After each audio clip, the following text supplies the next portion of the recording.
প্রতি বছরের মতন এবছরেও মিষ্টিতে বাড়ি লোকনাথ পুজোর প্রিপারেশন শুরু হয়ে গেছে। ঘর রং থেকে শুরু করে জানলা দরজা রং করা পর্যন্ত সব কাজ প্রায় কমপ্লিট।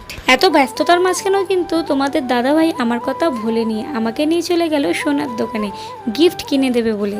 যে মানুষটাকে তুমি জীবনে সবচেয়ে বেশি ভালোবাসো সেই মানুষটার কাছ থেকে মাঝে মাঝে একটু ভালোবাসা, একটু যত্ন আর একটু উপহার পেতে কার না ভালো লাগে বলো।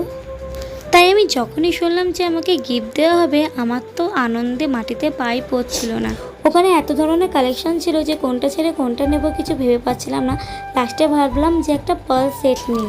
তো দেখো বন্ধুরা, আমি এই পার্ল চোকারটা নিয়েছি, কেমন হয়েছে তোমরা কমেন্টে জানিও। তোমাদের দাদাভাইকে অনেক অনেক ভালোবাসা। তারপর বাড়ি ফেরার পথে আমরা চলে গেলাম একটি দশকর্মা দোকানে, সেখান দিয়ে গোপালের জন্য কিছু ড্রেস কিনলাম আর লোকনাথ বাবার জন্যও কিছু ড্রেস কিনলাম। মা রান্না করে রেখেছিলেন, বাড়িতে এসে লাঞ্চ করলাম। বাই বাই, আবার দেখা হয় নেক্সট ব্লগে।